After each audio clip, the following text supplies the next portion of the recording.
करूंगा कि वो आए और आकर के आपको संबोधित करने का काम करें। सरदार प्रकाश सिंह बादल जी।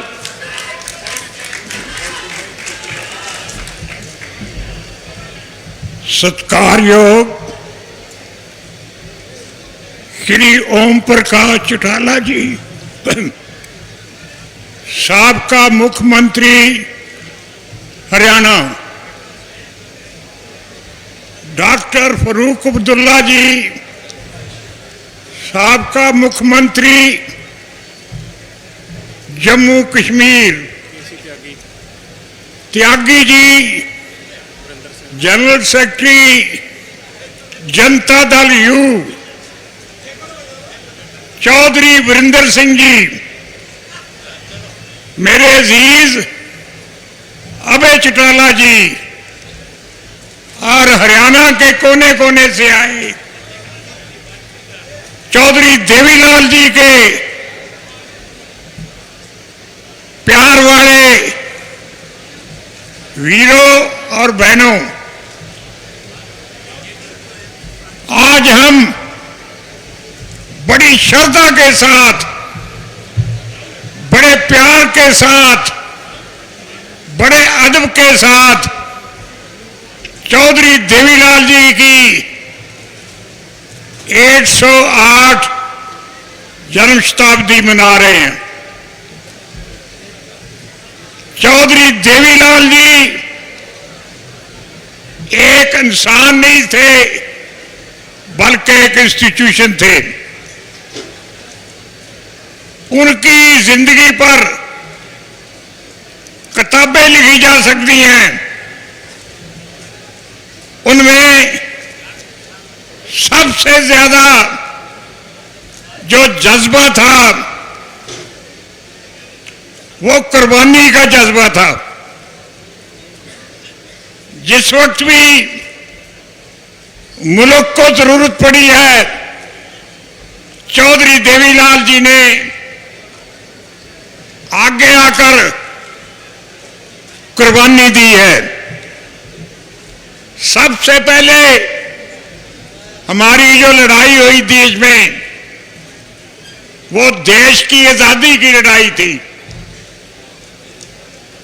चौधरी देवीलाल जी ने उसमें बहुत बड़ा योगदान डाला।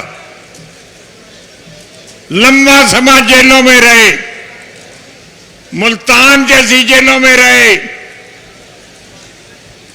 और जब तक देश आजाद नहीं हो गया वो संघर्ष करते रहे देश की खातिर।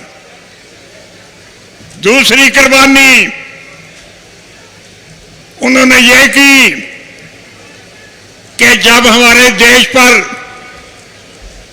इमरजेंसी लगा दी थी इंदिरा गांधी ने, सब देश एक जेल खाना बना दिया था। आपके सारे हक हकूक खत्म कर दिए थे। ना कोई बोल सकता था, ना कोई लिख सकता था। उस मौका पर चौधरी देवीलाल जी ने 19 महीने जितना देर इमरजेंसी रही वो जेल में रहे। इसके बाद भी जब कभी देश को जरूरत पड़ी है तो चौधरी देवीलाल जी आगे बढ़कर उसमें योगदान डालते रहे हैं। चौधरी देवीलाल जी, उनका किसान, गांव, किसान के साथ कंधे से कंधा मिलाने वाले, देहातों में काम करने वाले कमेरे, इनके प्रति बहुत श्रद्धा थी और हम सारी जिंदगी इनका एक ही निशाना था कि किसानों को, गांव को और मजदूरों को तरक्की दिलाई जाए, खुशहाली दी जाए। गांव में मुझे याद है कि कभी बगैर बतलाए हुए किसी गांव में चले जाते थे और वहां जाकर गांव की जो चौपाल है उसमें बैठकर लोगों के साथ बातचीत करते थे और उनकी तकलीफ जो थी वो सुनते थे। कई दफा बतौर डिप्टी प्राइम मिनिस्टर या चीफ मिनिस्टर अगर किसी गांव में गए हैं तो कह देते हैं कि मैं आज रात गांव में ही रहूंगा, और बाहर के देशों में भी गए हैं तो उधर की जो सरकारें थी उनको उन्होंने लिखा था कि मैं गांव में रहना चाहता हूं, तो वहां रहे। एक दफा एक गांव में गए, वहीं रहने का प्रोग्राम बना लिया। जब रात हो गई डीसी और एसपी कहने लगे चौधरी साहब हम सुबह आ जाएंगे, हमें छुट्टी दे दो।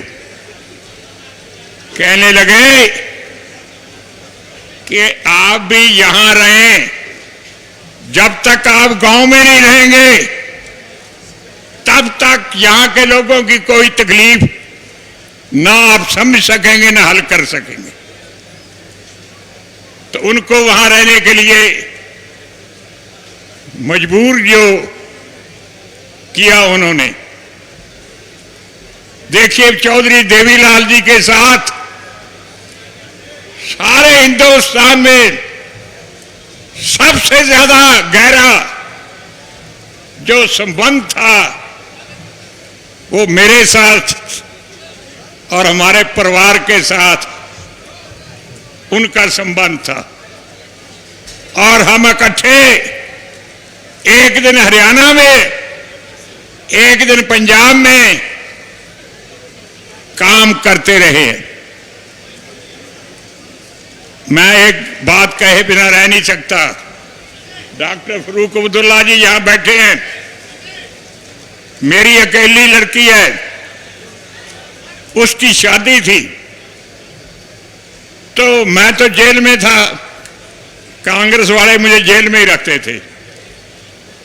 तो जो रस्म थी वो शेख अब्दुल्ला जी, फरूक अब्दुल्ला जी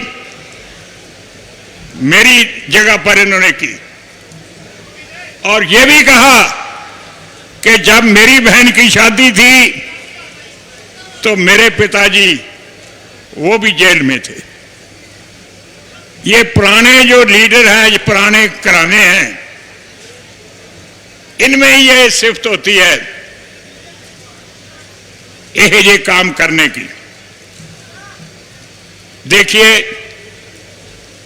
मैंने उनका एक बहुत बुत हरियाणा और पंजाब के बॉर्डर पर बनाया है और उसकी नकाब पोशी की रस्म उस वक्त के प्राइम मिनिस्टर अटल बिहारी वाजपेयी जी ने की थी और डॉक्टर फरूक अब्दुल्ला जी भी आए थे। मेरा ख्याल है कि 6-7 चीफ मिनिस्टर भी आए थे। इतनी बड़ी गैदरिंग थी कि मेरा ख्याल है जिंदगी में किसी ने नहीं देखी होगी। और प्यार के नाते मैं अपने गांव में एक स्कूल बनाया है, चौधरी देवीलाल जी के नाम पर ट्रस्ट बनाया जिसमें चौटाला साहब भी मेंबर हैं और वो गांव के गरीब लोगों के बच्चों को वहां मुफ्त तालीम देते हैं। देखो मैं आज इस मंच पर 2-3 बातें जरूर कहूंगा। एक तो देखो मेरा 70 साल का सियासी इससे भी ज्यादा तजर्बा है। उम्र तो मेरी 93-94 साल की है। इसमें यही है, एक तो ये है अपने अपने सूबों में रीजनल पार्टी जो है, जो सूबे की पार्टी है, उसकी सरकार बनाए।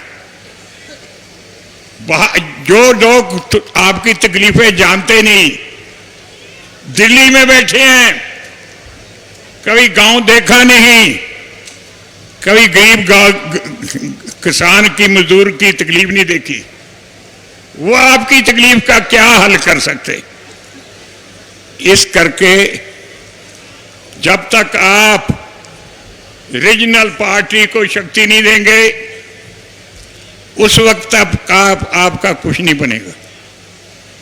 दूसरा, मंच पर बहुत सीनियर देश के नेता बैठे हैं। मैं इन सब को बेनती करूंगा कि रीजनल पार्टी सारे देश की इकट्ठी करे। चौटाला साहब, चौधरी वीरेंद्र सिंह जी ये काम कर सकते हैं, त्यागी साहब भी कर सकते हैं। जब तक आप इकट्ठे नहीं होंगे, आपका कुछ नहीं बनेगा। इकट्ठे होने से ही आप अपनी ख्वाहिशात पूरी कर सकते हैं। मुझे याद है कि इमरजेंसी के दिनों में हम तिहाड़ जेल में थे। वहां तकरीबन सारी पार्टियां जो अपोजिशन की है, कांग्रेस के खिलाफ थी, उनके नेता वहां थे। और फिर मेरे कमरे में जहां मैं रहता था, वहां उनकी सबकी मीटिंग की और कहा कि इकट्ठे होकर एक पार्टी बनाओ, तब आप कुछ देश की भलाई के लिए काम कर सकते हैं। और उन्होंने जनता दल पार्टी बनाई, जिसकी हुकूमत आई। सबसे बड़ी उसका जिक्र हो चुका है कि कुर्बानी की हद है। पहली नॉन कांग्रेस गवर्नमेंट में सारे एमपी ने चौधरी देवीलाल जी को हिंदुस्तान का प्राइम मिनिस्टर के लिए चुन लिया। तालियां बज गई। चौधरी दादा ने शुक्रिया अदा किया और कहा कि मेरी जगह वीपी सिंह को बना दो। कोई छोड़ता है? छोटी चीज नहीं छोड़ता कोई। लेकिन एडी बड़ी, इतनी बड़ी कुर्बानी मेरा ख्याल कोई और नहीं कर सकता, ये चौधरी देवीलाल जी कर सकते। सादगी थी उनमें, रहने बहने की सादगी, खाने पीने की सादगी, सादा जिंदगी और कुर्बानी उनकी जिंदगी का एक बहुत बड़ा हिस्सा था। इसलिए मेरी खास करके मंच पर बैठे जो लीडर होंगे, मेरी तो उम्र कुछ ज्यादा होगी, मुझसे जब इतनी हिम्मत नहीं होगी कि सारे देश की पार्टियों को इकट्ठा करूं। लेकिन चौटाला जी, अभी भी इनमें बहुत हिम्मत है। मैं तो हैरान हो गया हूं कि कितनी हिम्मत है इनमें। कहते मैं हरियाणा के एक एक गांव में जाऊंगा। हर एक गांव में नहीं, चौधरी साहब हर एक स्टेट में जाएं और अपोजिशन में जो लीडर है उनको इकट्ठा करके एक मंच पर लाएं। देखो आप, हमारे पंजाब का क्या हाल हो रहा है। क्योंकि दिल्ली के हाथ में सब कुछ है, थोड़े दिनों में 4 चीफ मिनिस्टर बदले। एक को बना देते हैं, अगले दिन उसको उठा देते हैं, और किसी को बना देते हैं, तीसरे दिन और किसी को बनाते हैं, चौथे और किसी को बना देते हैं। कितनी बुरी बात है ये।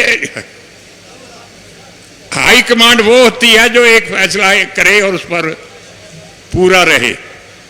लेकिन उनको मालूम ही नहीं होता कि कौन चीफ मिनिस्टर के काबिल है और कौन मिनिस्टरों को काबिल है, इसलिए इस झंझट में पड़े रहते हैं। इसलिए भाइयों, मैं आपका बड़ा शुक्रगुजार हूं। चौटाला साहब ने मुझे हुक्म किया था कि आप जरूर आए।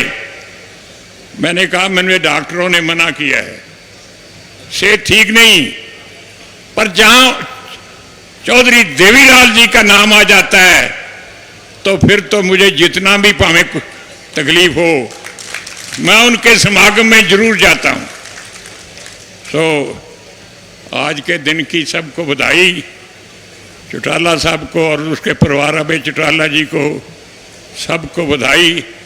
और मैं आपको यही कहूँगा कि ये जो लोग आप आए हैं, ये एक एक वर्कर बन जाएं और अगली जो गवर्नमेंट है वो उन लोगों की बने जिनको आपकी तकलीफ़ों का पता है, जो गांव में रहते हैं, गांव का, किसान का, मजदूर का, जिनको इल्म है। इसलिए मैं ज़्यादा देर खड़ा भी नहीं रह सकता, ज़्यादा बोल भी नहीं सकता। मेरी इतनी हाजिरी लुआएं, मैं बहुत बहुत आपका शुक्रगुजार हूँ।